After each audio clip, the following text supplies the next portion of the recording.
Hey, welcome everyone. It's a great opportunity to be able to share what students around the U have been working on in terms of our climate action plan. It's interesting, so much work gets done, and you have to stop and remember that it's really good to be able to share out, get a little feedback. This is something we hope to continue and grow as the climate action plan continues here at the U of M in the Twin Cities. So today, coming to you with the Office of Sustainability and how students have advanced research and curriculum for the Climate Action Plan. Just to give you a little background, a little sense of why this is important to us, we actually did delineate research and curriculum as a cross-cutting initiative of the Climate Action Plan that is along with culture and communications that continue and become very intentional and thoughtful with the work, and that there is also a funding and finance approach to advancing all of the goals. As everyone was doing their deep dives into energy efficiency, transportation, and so forth, it became very apparent that there were themes coming out that we wanted to very intentionally acknowledge and address with climate action plan. So this is what it's part of. And then that became, in order to do that, we have the Twin Cities Sustainability Committee. I see lots of great members here. And we have subcommittees for each of these areas. And that subcommittee of faculty, staff, and students created a vision for this that we are now working on the strategies. And it's really great to see the students you're going to see and hear from today, they're ahead of the curve. They were ready to jump in far earlier and with their energy and excitement for the work before we even had a fully constructed plan. So, as usual, we're building the ship while it sails. But our vision for all of this is that we have an abundant and diverse interaction and collaboration between the physical university and its academic enterprise so that the learning environment is evident in campus operations. The university grows as a testing laboratory for innovation and research, serves the university's climate goals and targets. And so, with that, I'm going to stop sharing and I would love to turn it over to Ben. And I'd love all of the students to introduce themselves, what program they're in, and how you are delivering on the work, because everybody is coming at this from a little bit different angles. So Ben, I'm going to have you share your screen and go first. Thank you, Kate. Go ahead and share this with you guys. Make sure that you guys can see it as well. Is that visible for everybody? Looking Yes. good. Nice. Okay. Yep. So, like Kate was saying, uh, we got into this work looking at kind of the climate resilience aspect of it. This kind of ties to my major that I'm studying here at the university, being that it's sustainable systems management, kind of looking at how all things are correlated and have an impact here on campus. That was an initial driver for me in this work. Um, and so I kind of came to Kate in the fall looking for some research to be a part of. And this was something that jumped out at me. And so as we kind of went along during the fall, we came up with some good strategies and understandings. And then we collaborated with a professor of mine as part of my capstone project. I worked with a team of 5 other students who helped me bridge this understanding in terms of our tree canopy and green space coverage here on the Twin Cities campus. This is our story map that we created as part of sharing our project that we created and went through during this past spring semester. And my role specifically being tied to the Office of Sustainability and having done some research in the fall semester prior to this project helped us to kind of guide the vision and stay on top of what we wanted out of this project and where we wanted to go with it. And so, kind of how Kate was mentioning, we kind of started with looking at the climate resilience plan created back in 2024. which kind of outlined the need for this research and further analysis into the tree canopy coverage and optimal tree canopy coverage and optimal green space coverage with regards to maximizing ecosystem services here on campus. And so this correlates to the climate action plan, needing quantitative targets to be able to guide future strategic decisions for the University of Minnesota. Um, and so, yeah, so this was kind of what created and spurred this project. We wanted to maintain our connection with the land care team in with regards to facilities management. They're the ones who actively manage the trees and green space here on campus. And so we wanted to make sure that our project was in alignment with their goals and their criteria for sustainable maintenance. And so it became clear to our group as we started this project that a couple of the objectives that we were going to need to tackle, and part of the deliverables that Kate and Professor Hunt um, came up with, was assessing where our current tree canopy and green space coverage is at on campus today, as well as where our optimal tree canopy and green space coverage will be needed for the future to be able to account for stormwater runoff and the heat island effect and air quality and kind of these resilience factors that we wanted to keep in mind when doing this resilience research. And so this kind of, on top of the framework that Kate and Professor Hunt had already created, we knew that the scope of our project was going to revolve around the system boundaries of the Twin Cities campus here at the University of Minnesota. Looking at how tree species is maximized for biodiversity to account for land care's goals and to maximize our ecosystem services with what is feasible. That was a big thing leading from the fall into the spring, was looking at, we have a certain amount of space, but what is feasible and what is sustainable to manage. Some of the things that constrained this project was the physical space limitations. We have a lot of buildings and roads and sidewalks and underground infrastructure here on campus. And so all of these things have to be considered when thinking about where a tree can be planted and where it can't, on top of where green space can be allowed and where it can't. Some of our limitations with this project involve future land development plans, which may feed into the criteria for future climate resilience. And so, yeah, so starting with the framework that Kate and Professor Hunt had come up with, we also followed the guidance of the capstone course as it went. And so part of the course was introducing us to these industry representatives. And so one of the representatives that we met was from Sustainable Forestry Initiative, and he directed us to a guidance document that allowed us to further dive into the research and further tailor it to these climate resilience objectives that they have laid out for their standard, for their urban and community forestry standard, which is something that is also being used across the nation. This is not loading properly, unfortunately, but this would be a map of Minnesota as the precipitation changes with climate change. And so this kind of begins our look at some of the research that was conducted. There was a study done at St. Anthony Falls Laboratory that measured the rainfall intercepted by trees on campus. And based on this study, it also projected a 30% increase in this precipitation in the Midwest. And so by creating a calculation, we had been able to understand that 213 acres of our campus was covered in canopy, which we'll get into more later. And so utilizing that percentage allowed us to come up with additional acreage of tree canopy that would be needed for future resilience.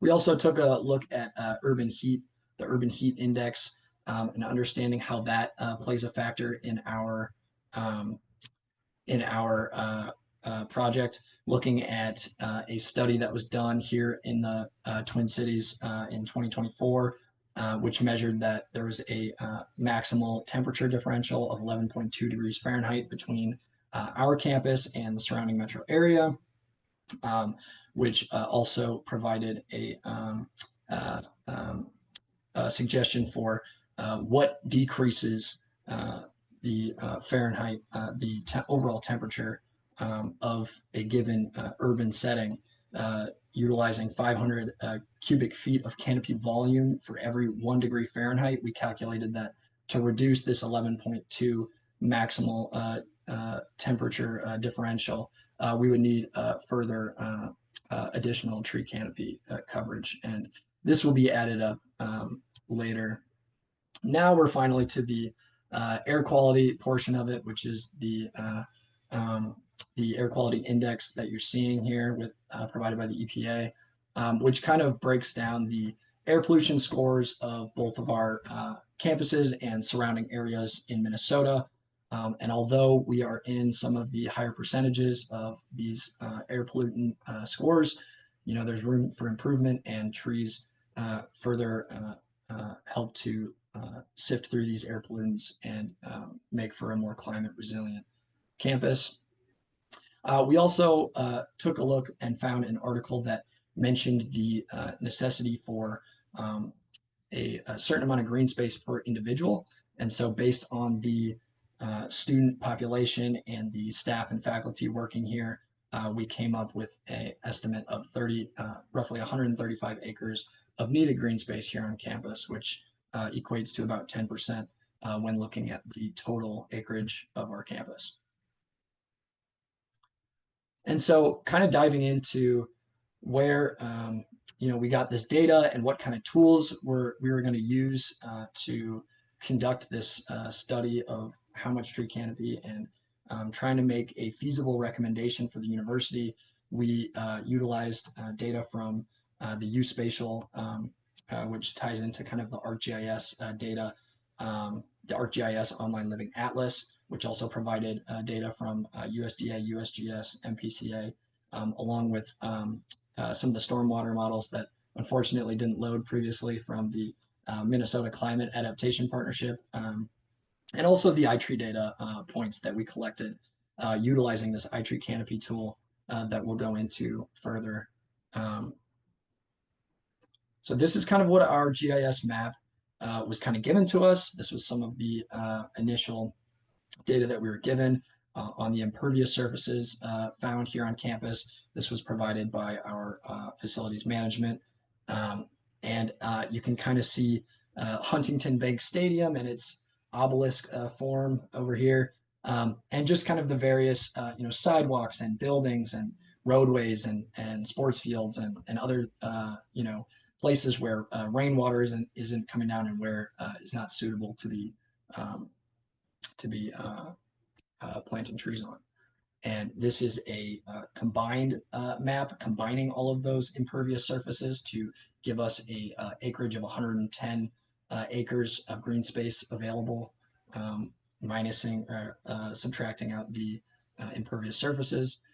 And then this layered map incorporated the underground infrastructure data as well as the current canopy. So this removed quite a lot of the available space and left us 64 acres. And if this one will load, you'll see the different soil classifications provided by these soil maps, which kind of list out the varying soils, which lend itself to which types of species will be able to be more survive for longer and provide more of those ecosystem services over the long run and be sustainably managed. It doesn't look like it's I'm having a tough day with the story maps today, unfortunately, but we'll keep moving due to time. And this was a soil hydrological data that we received from the Surrego USDA geographic database. which also further informs um, where our trees might be more suited to be planted. On this side, you would see the soil classifications as well. Again, it's just having a hard time today. Um, and so this kind of brings us to the iTree canopy part of the project where we collected our own data. So this tool allows you to pick random points based on this aerial imagery and classify it in certain cover classes, which have predetermined ecosystem service benefits, savings, and kind of explains and does the estimate part of our estimation part of our project. And so this was kind of what it spat out after we conducted our project. You can see the amount of points at the top, classifying each of the, or explaining each of the cover classes and how many points gathered, and kind of the standard of error that comes with it um, when looking at a statistical analysis of a overall area, looking at an aerial top down, and kind of the breakdown of these tree benefit estimates um, as well. And so this is kind of what the points that we collected and how it you can see is contained within the system boundaries that we give to it from the GIS layered maps. And so this is a pie chart looking at the percentages of what is on campus currently. So we measured roughly 16% coverage of tree slash shrub for our campus, as well as 20% for the impervious surfaces, 18% for specific buildings, 15% for that ag fields that we weren't going to consider, 5% for the soil, bare soil, and 23.2 or 23% for the grass and herbaceous, which lends itself to the green space coverage and where future tree canopy can be planted. These are some of the assumptions that we outlined with how iTree calculated based on per acre of tree canopy, what the benefits would be received in terms of ecosystem services, and kind of what the savings look like per ecosystem service, whether it's gallon of avoided stormwater runoff or carbon monoxide removed, based on the size of our campus.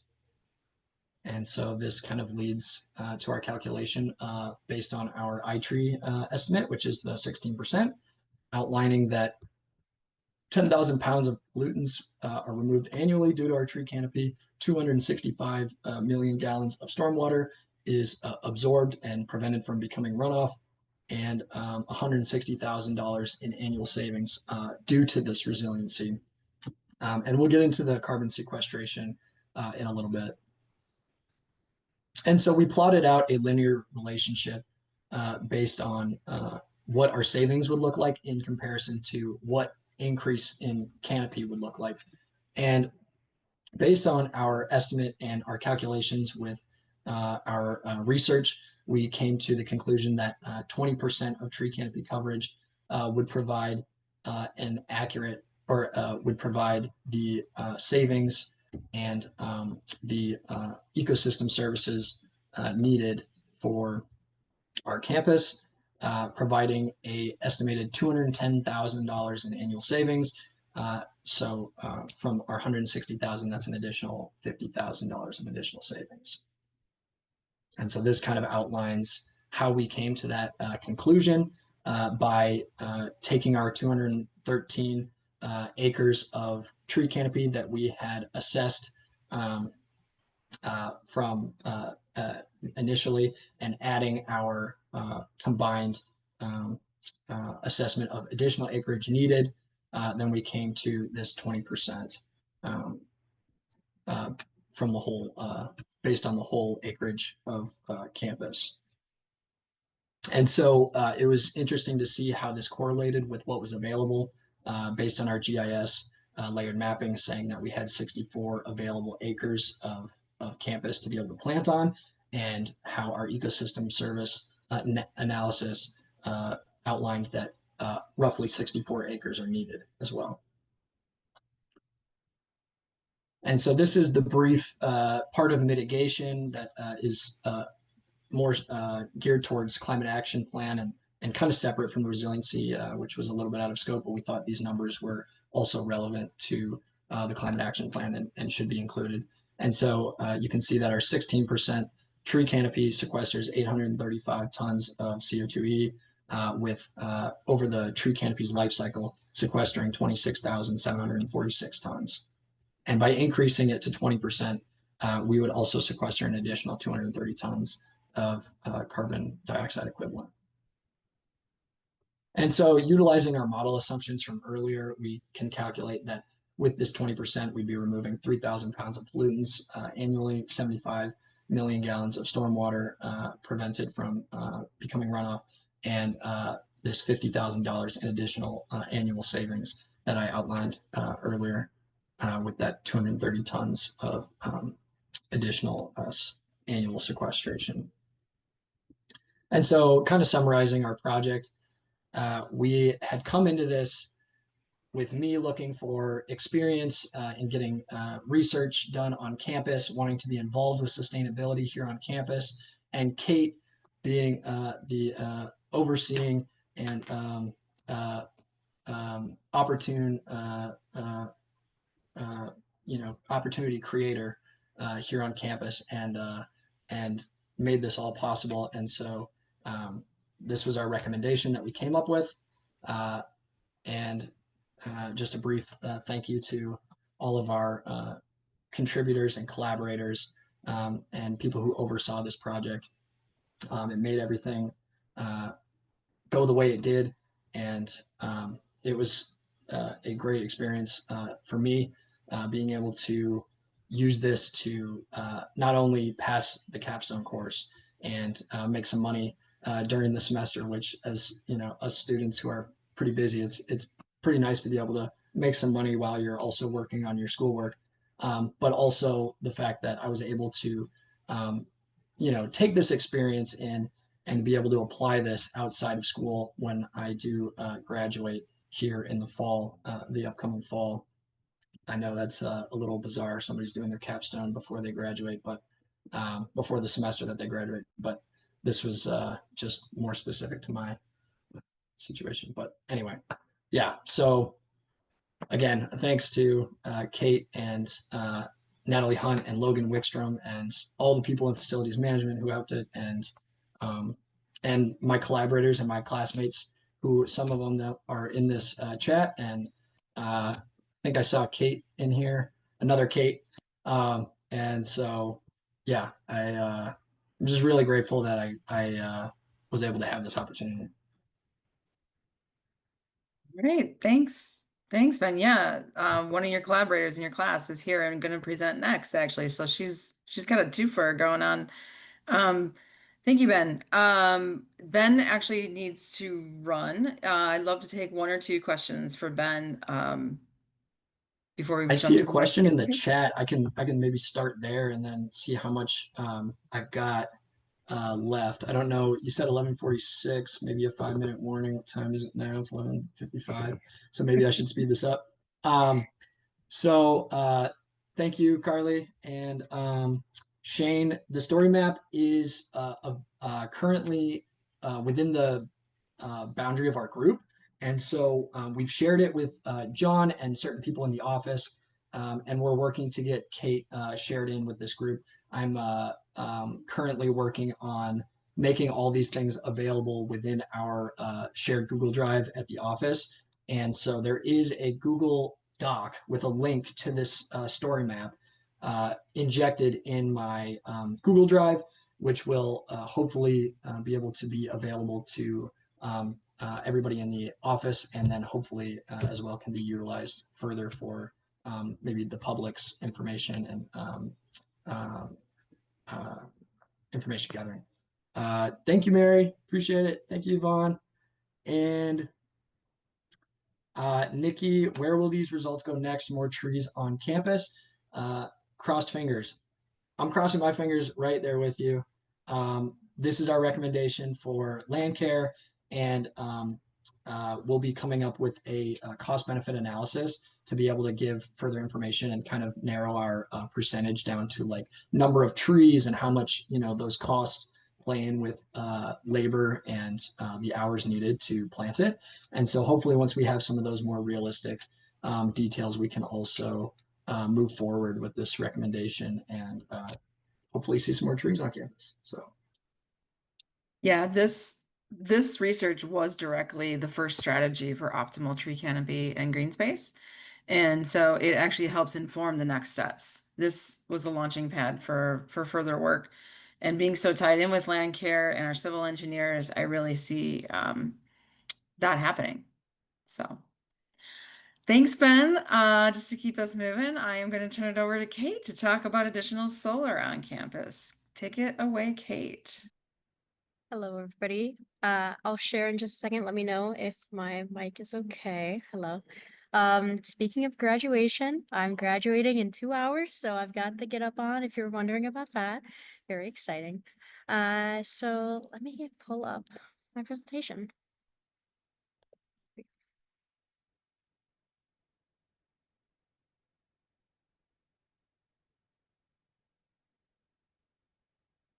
All right, one second. Perfect. Hello, everybody. My name is Kate Mitzcipher, and this Zoom meeting thing is in the way. Oh my gosh. Okay. Hello. This is our UMNTC solar feasibility analysis. I'm Kate. I worked on this with Sam and Gabe, but they unfortunately couldn't be here today. So I'm going to go over their sections in the best way I can. Gabe worked on the criteria process for the solar sites that we're analyzing, what factors we should be considering when looking at solar. Sam looked at traditional solar sites, for cars or carports for parking lots or roofs in the traditional sense of when you think of solar, that's what solar is.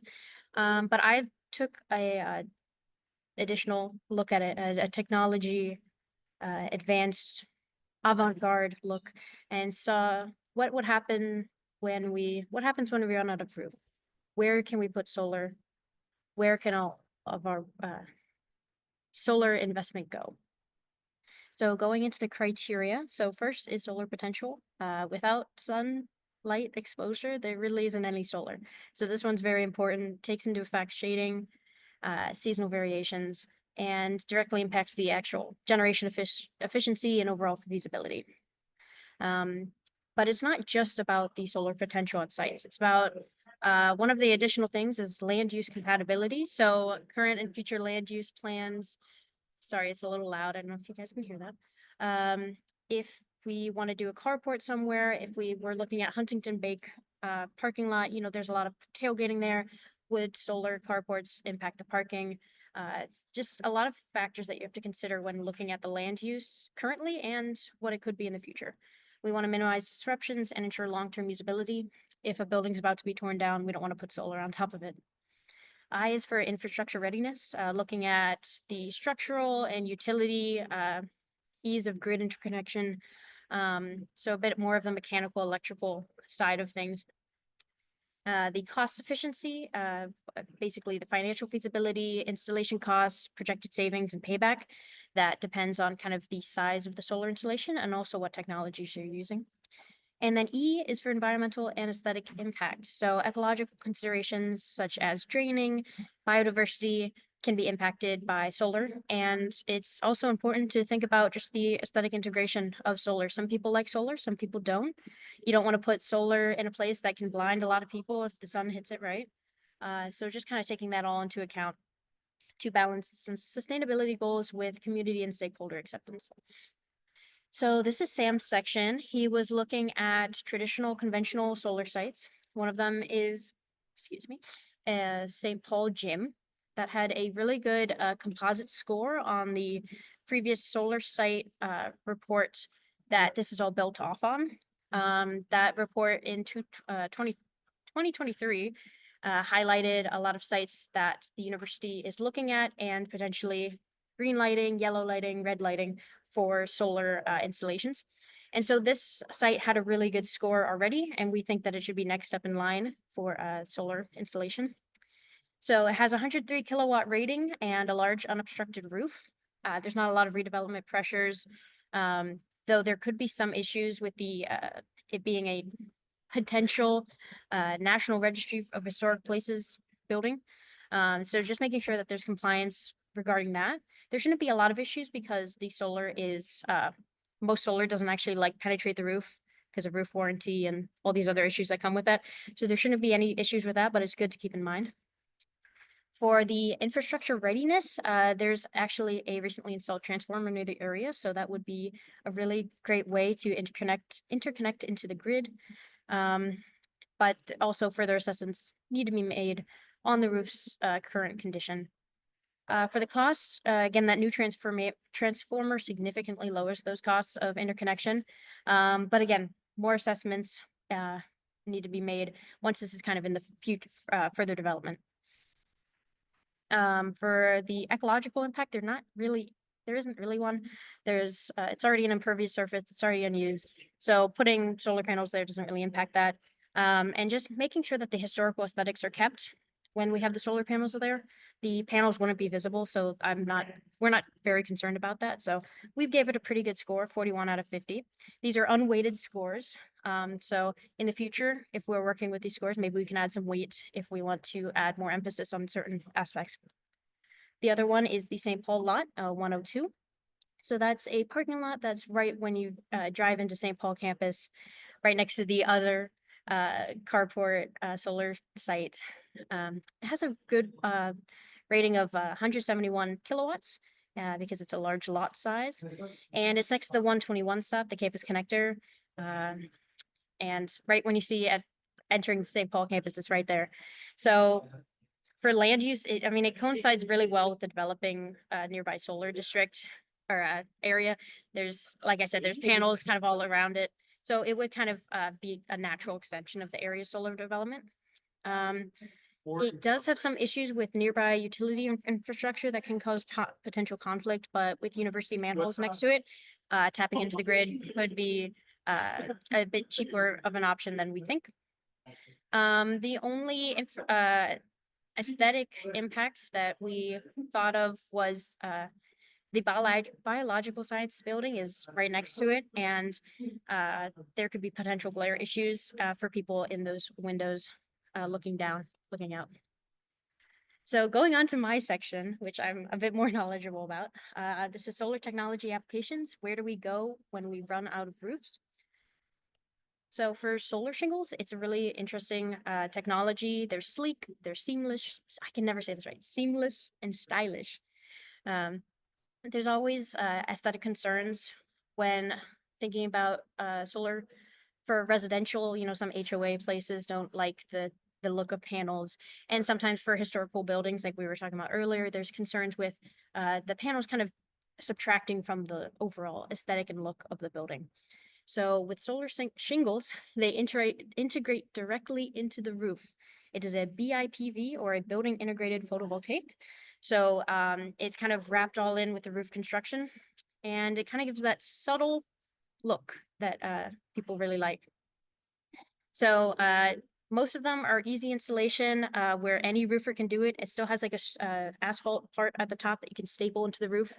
Some of them, like the Tesla ones, specialized installations so they can make more money, but a lot of them, they're a bit more reasonable. And so when you have roof replacements that are an inevitable part of owning a building, and you already have shingles on the building, and you want to continue having shingles, you can kind of just wrap this into the overall cost of it. You just need to buy the supplies, and then the roof contractors that you would normally work with could just install the solar shingles like normal.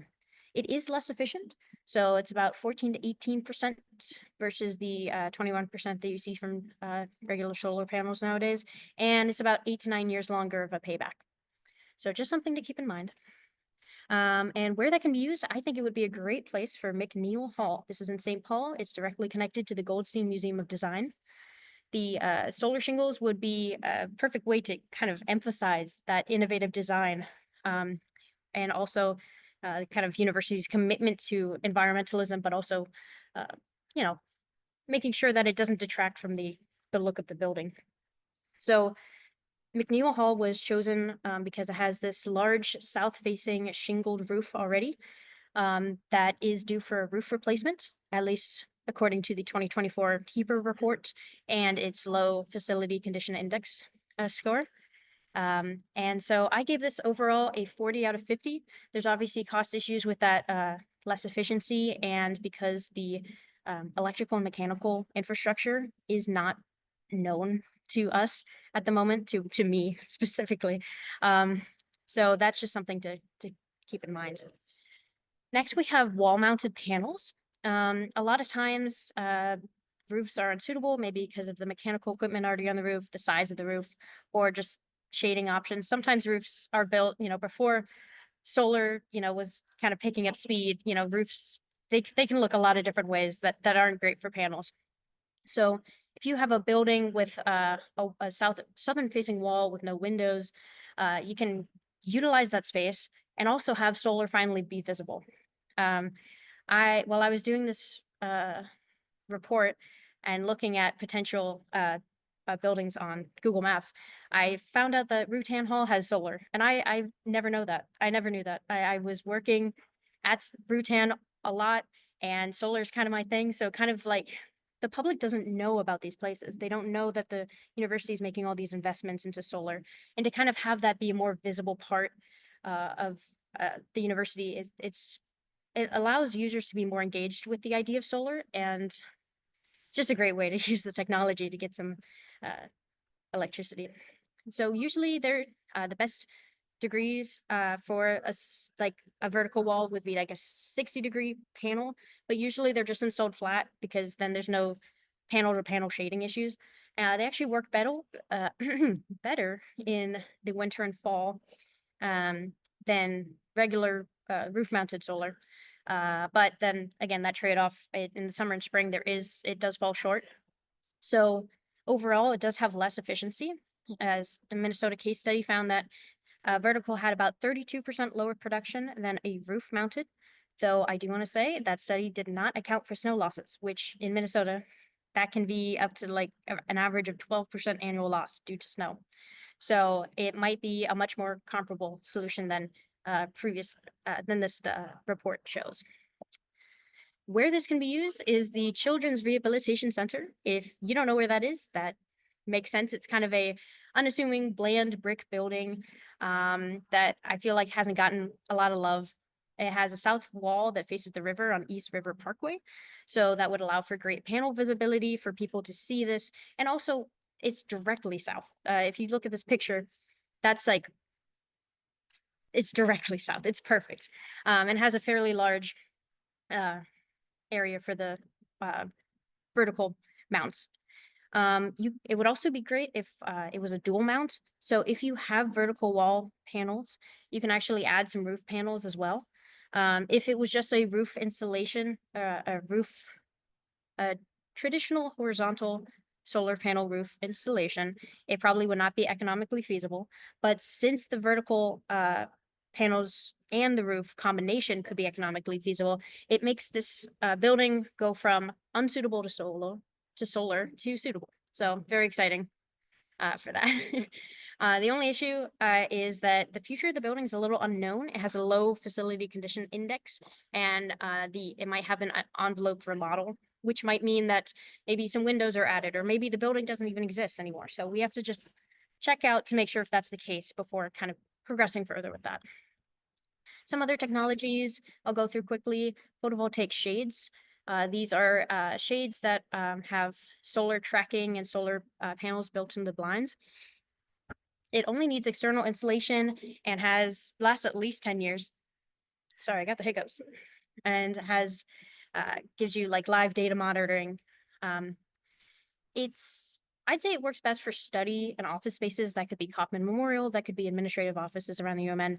And it directly engages users that are there. I would say the energy is probably best used locally. Integrating all these individual devices into the grid might be an issue, but it can be done. But if it was a maybe an outlet that is plugged in and students studying can charge their laptops while they um, reduce the sunlight from hitting them, that could be an interesting choice.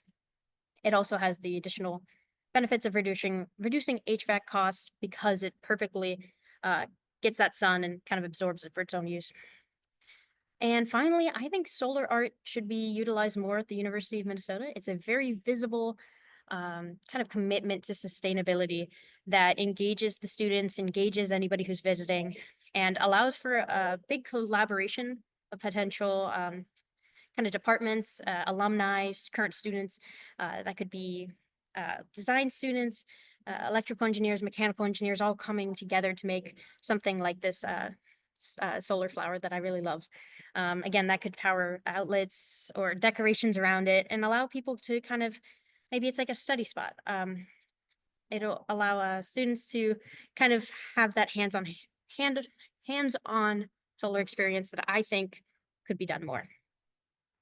In conclusion, we built on that solar site selection report from 2023, and we believe that these recommendations would very much further the goals of the Climate Action Plan. And we're very excited to see what innovative solar designs are on the way.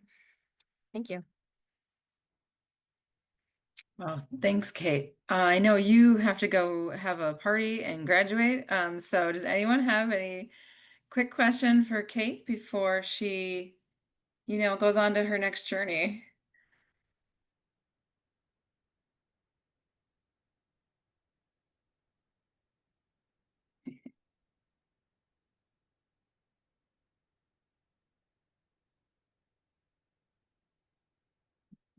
I'll have to check that out.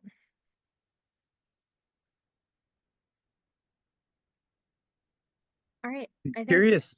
Oh, sorry. no, go I was ahead. just curious if there were any spots that were even were farther out there that you that you ended up taking off of the presentation, or thought maybe this wasn't feasible, but uh just curious about those other locations. Yeah, we kind of selected these 4 sites because of their they best fit what we were looking for. Unfortunately, there's not a lot of shingles buildings on campus because that's more of a residential choice. So for the solar shingles one, there's not many other choices. But for the vertical mounts, also not a lot of other choices. Usually when you have a south facing wall, you kind of want windows. It's a great place to let sunlight in. So it was one of the only buildings that I found that had a south facing wall that had enough area to be usable without any windows. So unfortunately not. Um, Nothing that comes to mind, but there might be areas. I didn't look quite into like where the Como recycling facility and those areas are. So maybe there's more opportunities there. But yeah, these sites are kind of the only ones that we found were the most applicable for that.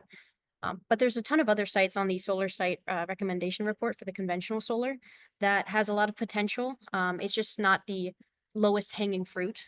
And that's kind of what's being picked first. So that report has a lot of great options for future solar.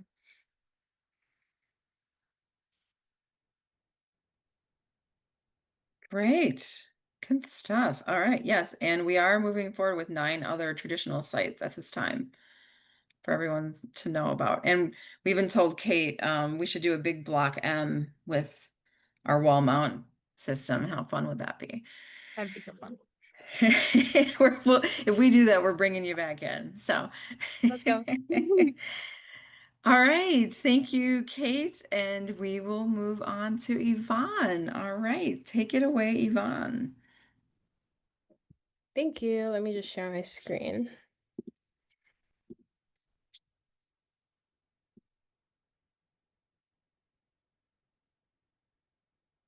All right, hello everybody. My name is Yvonne Mangari, and my role through the Office of Sustainability is the Climate Resilient Public Health Task Force Coordinator with the focus on vulnerable communities. So first I'll kind of talk about the structure and like what a day in my life looks like in this role, and then what we've done so far with our task force. So how was this role created? In 2024, the Climate Resilience Plan was put out in part 2 to the Climate Action Plan. My time working is usually around 15 hours, hybrid or remote. I've more so been doing remote this semester, I would say, just due to my schedule and things. And I have weekly meetings with Kate Nelson, Director of Sustainability. And during that time, we're able to collaborate, brainstorm on thoughts if we're, hitting on a challenge or anything like that. And this job type was originally advertised as a student position for any student that's in, climate, environmentalism work, public health sectors, and, just promoting the ability to either work independently and collaboratively to problem solve, climate justice and health equity within our campus community. So more so about myself, I'm a fourth year nursing student at the School of Nursing. I just had my last final today, so I think I can confidently say I'm a fourth year. I have some experience in planetary health, advocacy, and leadership. So I've gotten to give like presentations at various settings and things like that, and I think that's really helped me for this role. And my working days is involved with a lot of emailing and project coordination. In the beginning stages of our task force, we wanted to make sure that there was a lot of planning beforehand, and just a lot of research into the University of Minnesota stakeholders and how the system works itself, and who is needed to make resilience change within our community specific to public health. Meetings and presentations, and then of course seeking advice and problem solving.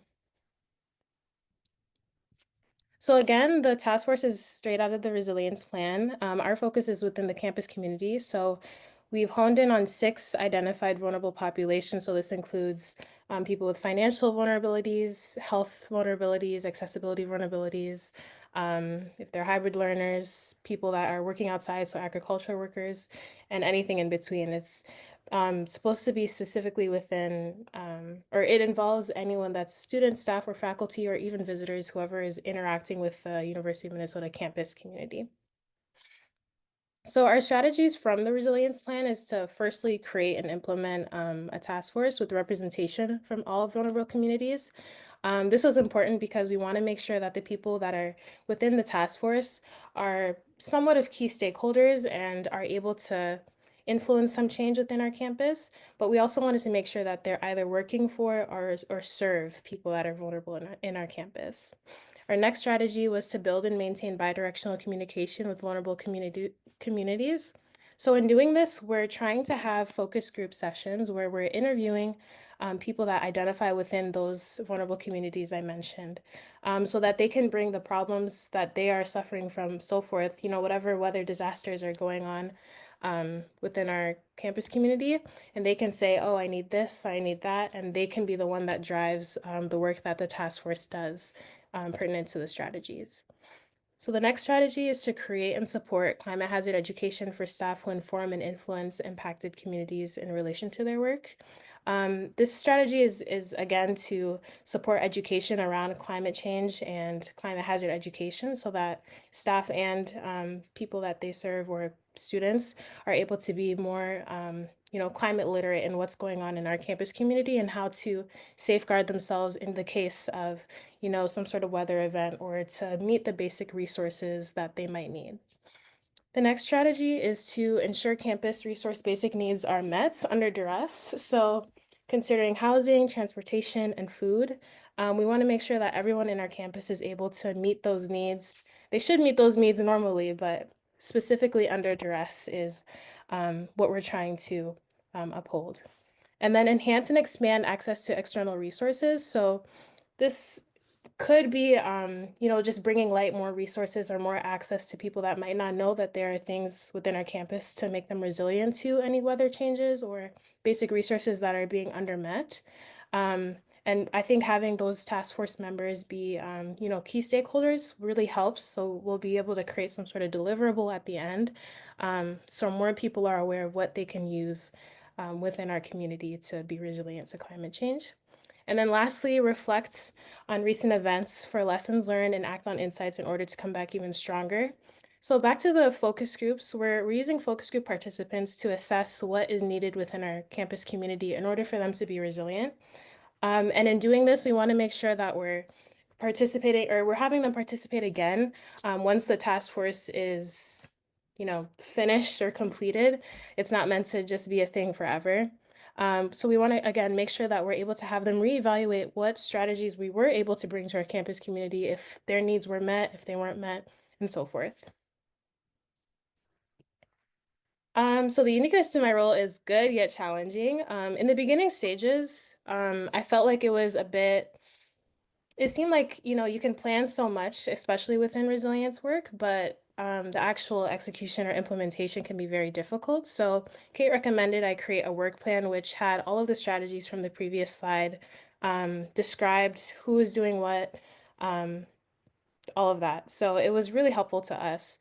We also have a core team of health, climate, and safety experts who advise in the planning of our task force. So we have meetings with them. It's Kent Boyd, who's a part of the Minnesota Climate Adaptation Partnership. And then we have two folks from HERO, the Health Emergency Response Office, Una and Catherine.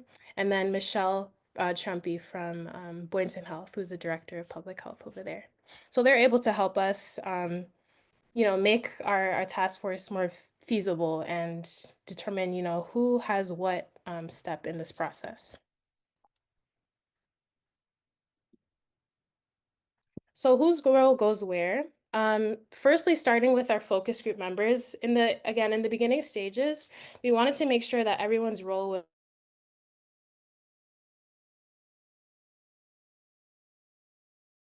come across time and time again. So starting with the focus group members, these are the people that are going to inform our work. They are going to tell us what they need in order to be resilient, what health problems they're running into. And again, they're just going to be interviewed with the task force members and myself to assess what is needed within our campus. And this represents students, faculty, or staff within the vulnerable populations. The task force members, their main role is to implement and support strategies within the climate resilience plan, so 2.2 through 2.6 on the previous slide. And we're aiming to have this done within a year. Yeah, and then the core team, again, the 4 experts within HERO, Boynton, and Minnesota Climate Adaptation Partnership, they advise me and Kate in the planning and the coordination of all the steps and all the moving parts in this work. So what have we accomplished thus far?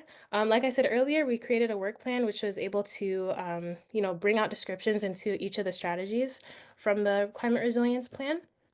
We've established a task force membership, so seeking out who the key stakeholders are within our campus, who's able to influence change, and we made sure to get tried to get a variety of students and staff or faculty, whether they're in more of an administrative role or more so in facilities management and how the University of Minnesota thrives. We've held the Climate 101 and 201 introductory sessions. So in the planning of the task force, we wanted to make sure that there is a Climate 101 session where we're explaining what the connection between climate change and our health is. Me being, in the crux of those two, I hear those stuff all the time. I'm in planetary work, but it's really important for me to draw that connection to people within the task force, as they might not see that clear connection between the two. And we wanted to make sure that everyone is kind of at the same baseline of information, whether they're, a faculty from the School of Nursing who does, planetary health work, or, someone within human resources within the university. So, and then a 201 session was mostly on resiliency within Minnesota. We had Kent Boyd speak. It was actually yesterday.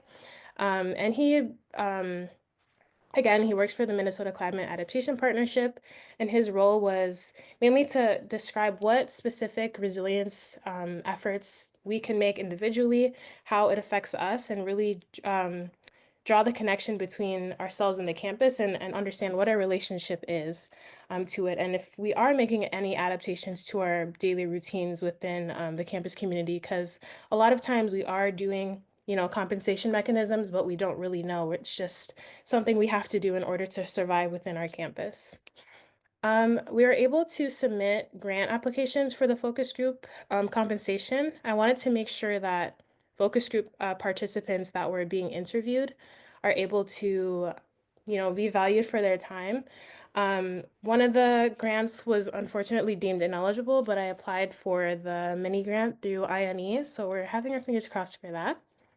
And I also created a project charter for the next 12 months on the strategy implementation for the task force.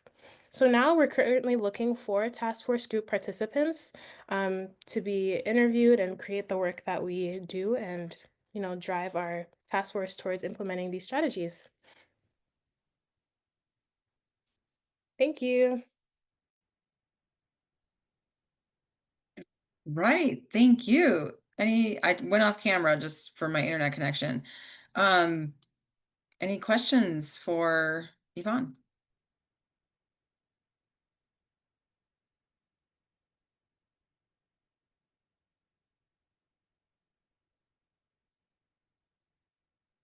Lots of hand claps.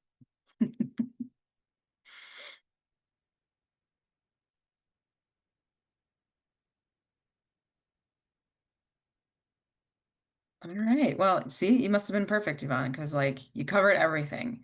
It's wonderful. And Yvonne is she's been a student working with us since October and she will continue and she's even going to continue as she studies abroad next fall. So just to show you how dedicated these students are to the work. It's wonderful. So all right. Well, uniquely next is Carly Rice, who was in our office. She oversaw two students as part of a class in a different type of situation. And unfortunately, these students are just so busy graduating and, taking finals or something. So Carly is representing them and she oversaw their work. So Carly, I will let you take it away. Wonderful. Thank you, Kate. Yeah, so a little bit of a little bit of a switch up for this presentation. I am going to be sharing Sam and Sunhiri's work, but I am also going to be sharing my experience as a supervisor and as a project host, and hopefully convince some of you CAP champions on this call to get excited about bringing students into your CAP strategies. Um, it really adds so much value and depth to the work. So I had two interns. They're from Mary Hahnemann's class. Mary is with us today, SUST 4096. I had to choose two because they were just too wonderful. So they worked as a team. Sam is a graduating senior. Sunheri is a freshman, so it was great to be able to work with two students at very different levels in their academic career, but they worked really wonderfully together. So their internship was around energy conservation, and they planned. Oh, I guess I could introduce myself. I'm getting right in. Carly Rice, she, her pronouns, sustainability coordinator and instructor. So Sam and Sunheri, as I said, they were part of SUST 4096, and their internship project was around implementing an energy conservation competition between res halls on the Twin Cities campus. So they were hosted within our office, the Office of Sustainability, and I oversaw their work for the spring 25 semester. So this project is directly aligned with our climate action plan, obviously the reason we are all here.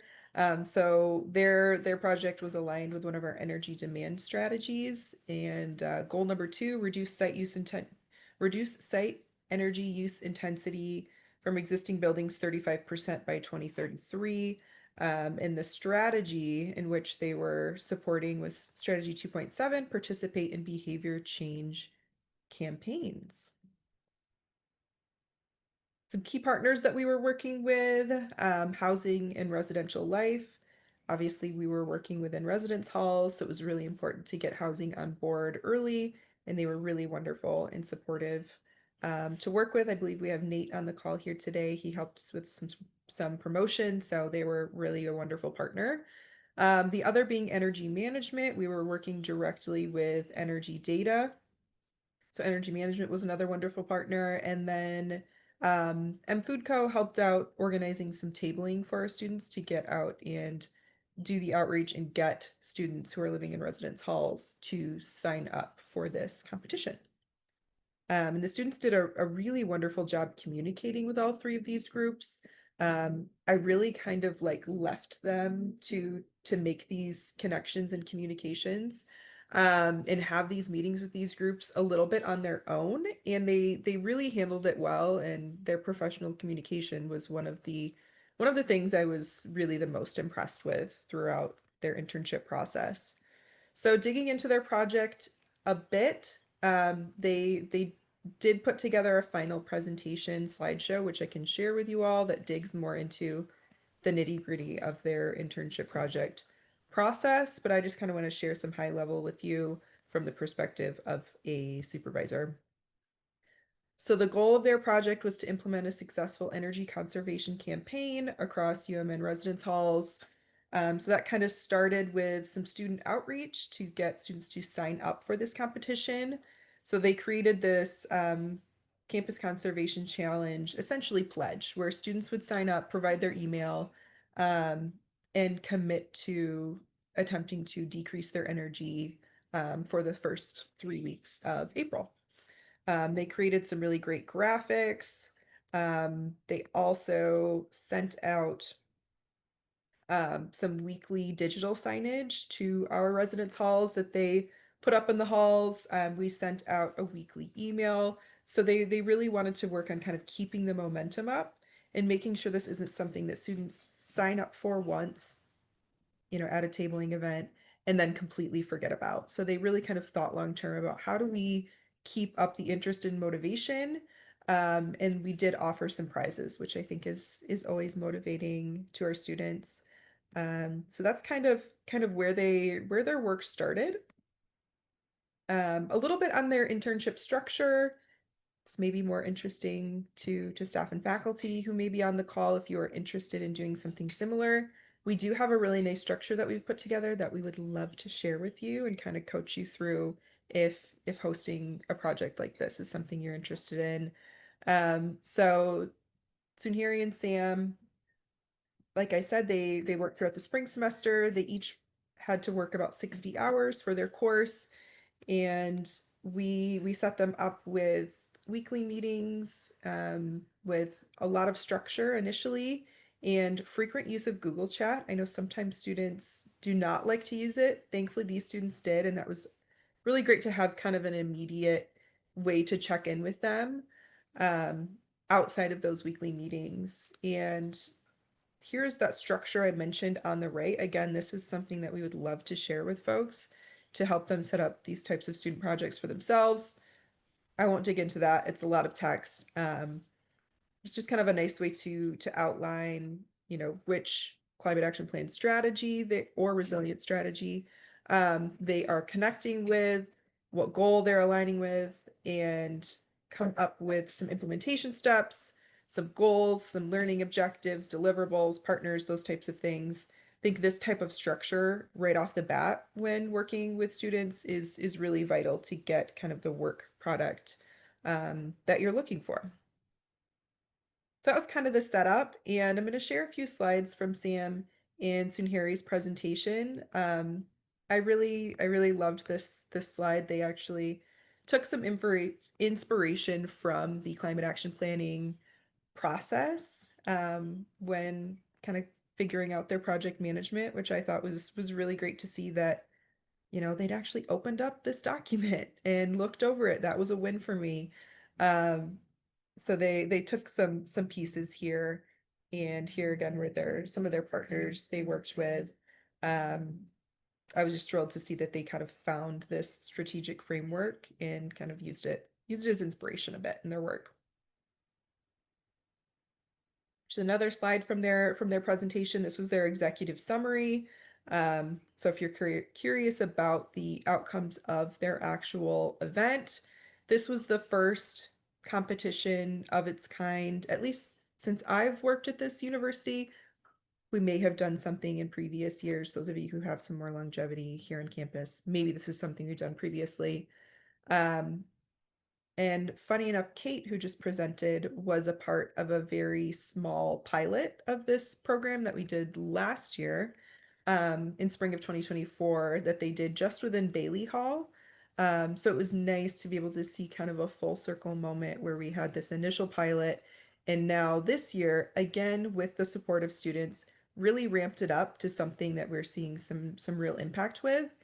And I'm eager to see, is this something that we can do all across campus? Can we do this outside of residence halls? How can we keep kind of ramping this up and getting some increased engagement with energy conservation? So this was the poster that we put together, teased some prizes. We had 141 students sign up for, kind of taking this pledge to decrease their energy usage during the month of April. I was thrilled with that turnout. I thought that was really great for the first time that we're doing this kind of across campus type of competition. Um, the the hall that won is Territorial, which is one of the smaller halls. I believe it does not have a dining hall. If I'm wrong, someone call me out. And they saw a 16.45 decrease in energy usage from the exact same time period in 2024 to 2025. The students did realize that there may be some outside factors other than this actual competition, because that is a very significant energy decrease to see from year to year. Um, and they really dug into, why could this be? And, are there differences in weather? Does heating and cooling come on at different times of year depending on the temperature? Was there any, construction or anything going on the previous year? So they really kind of dug into what could have led to that result outside of this competition. So they're very, very realistic about it and looking at this, yes, as a win, but also, kind of with a healthy level of skepticism of what else could have contributed to this dramatic decrease.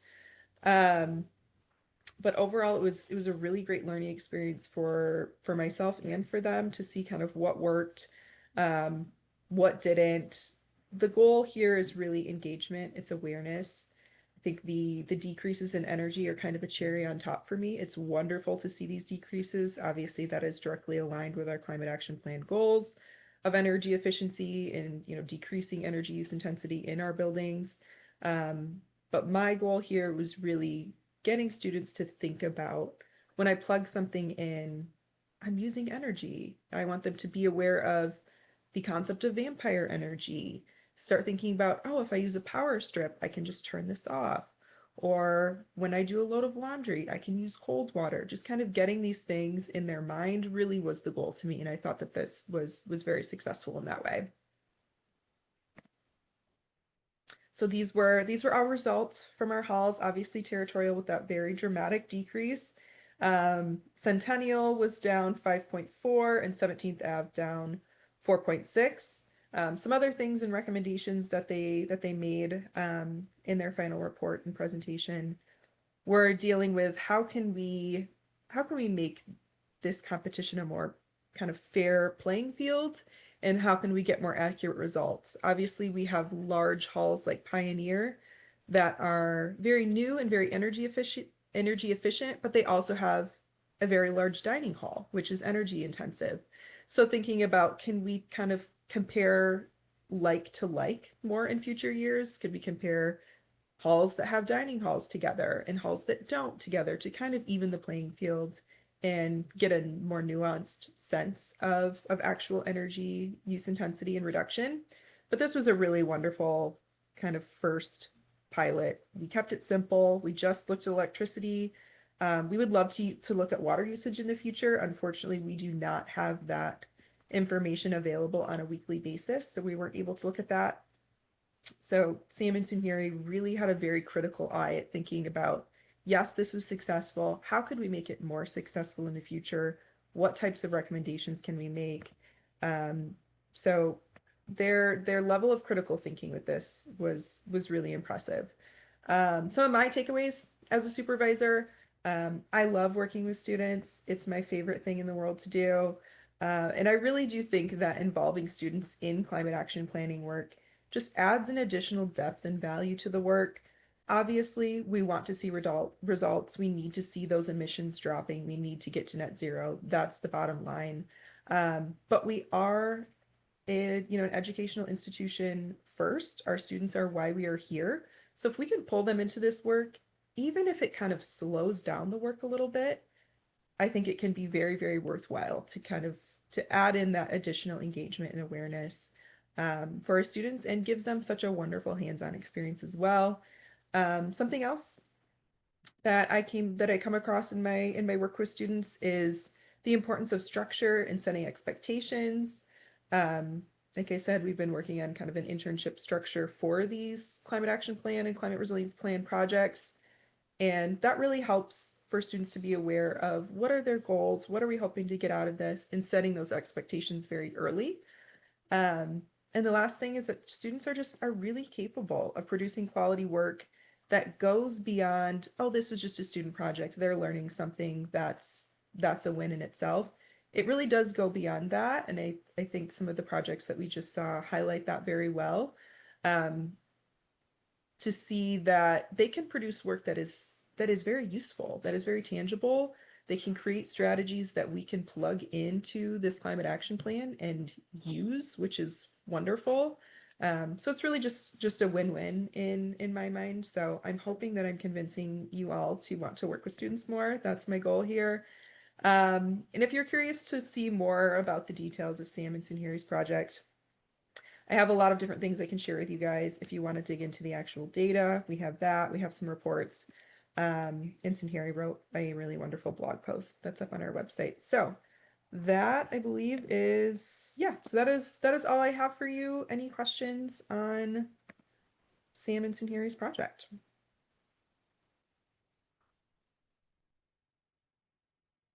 I want to jump in if I can. I was the instructor, or am the instructor for the internship class um, that Harry and Sam were part of, and I know they both had incredible experiences, and I really appreciate Carly you supervising them and clearly doing it in a good way.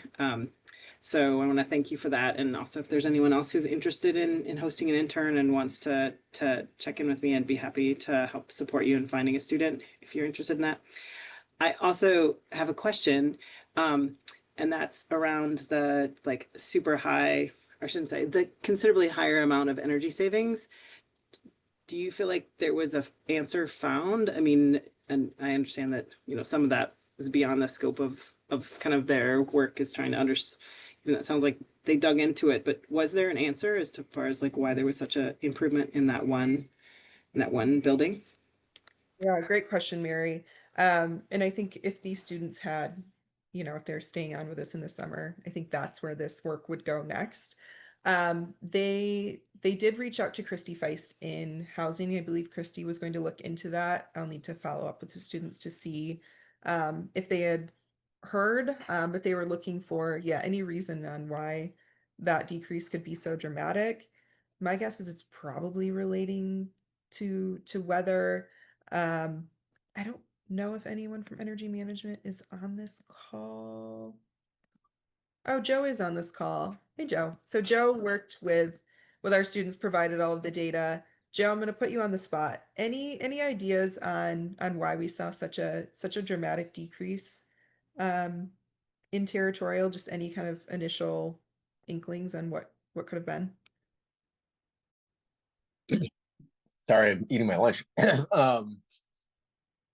I don't think it was weather because it seemed pretty consistent across the whole month. There was an HVAC project that we are working on. I'm not exactly sure what the status of that is. I think maybe they did half of it last summer, where they're adding fan coils to all these different rooms and taking out the old ones. So potentially there could be something there if they're removing a bunch of tiny fans. I'd have to dig in and see kind of what was getting removed. But just kind of off the top of my head, that's my initial guess. Thanks, Joe. Yeah, and we have to understand with these types of things that there are going to be so many things that are out of our control, out of student control. Um, but yeah, it'd be really interesting to kind of dig more into what was going on in these residence halls last year, what was going on this year, construction projects, weather. Joe mentioned that the weather was quite similar. Um, just a lot of factors. that are outside of our control that can kind of sway the results a bit.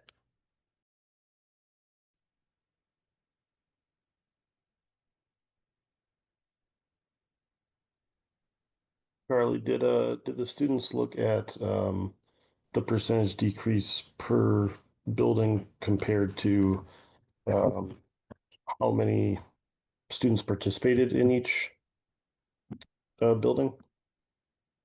They did not, and that would be another interesting layer to this project.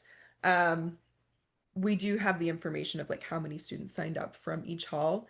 And I actually believe I'd have to go back and look that the number of students that signed up from territorial was actually, I think it was like single digits. And so, it's like if 5 students are not causing a 16% decrease in overall energy usage in a building, that's, we know that that's not all that's going on. So that was interesting to see. Um, yeah, so again, it comes back to engagement and awareness is kind of my overall goal here, but it would be great to really kind of dig into some of the more nitty-gritty and energy use intensity decreases, yeah, probably per capita. That would be interesting. Lots of different ways we could go with this.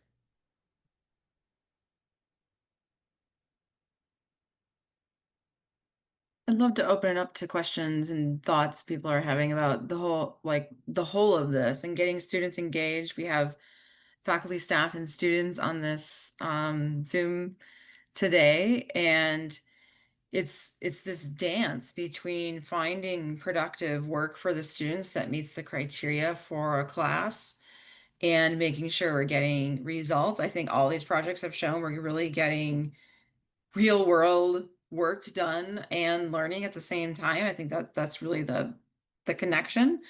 So I just want to know if anyone has thoughts or questions about the whole of the work.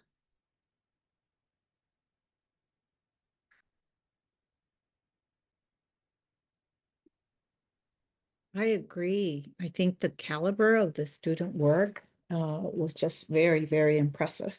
And you can sense that for them, it's not just schoolwork.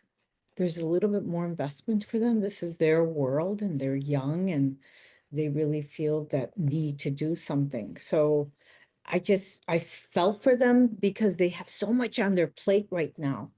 If there was a possible way to move this, and I'm sure there isn't, so I'm not even going to say anymore. But I think this was fantastic, and it is their world, and I love their engagement. Thank you. Yeah, it was really hard to schedule. The the projects are due in the beginning of May. It's not really an exam week coming up, and I even have students in my office who are already back home and things like that. And it was good to have them really complete the work, like for the classes, and so that they had their materials ready. Yeah, what a timeline. Yeah, but it's good I mean, it really is getting them ready for the real world also, right? I mean, so yeah, wonderful work. Yeah, it's great to be able to put them forward and share it. Really proud of what they accomplished. We have real things that we can work off of. It's very exciting.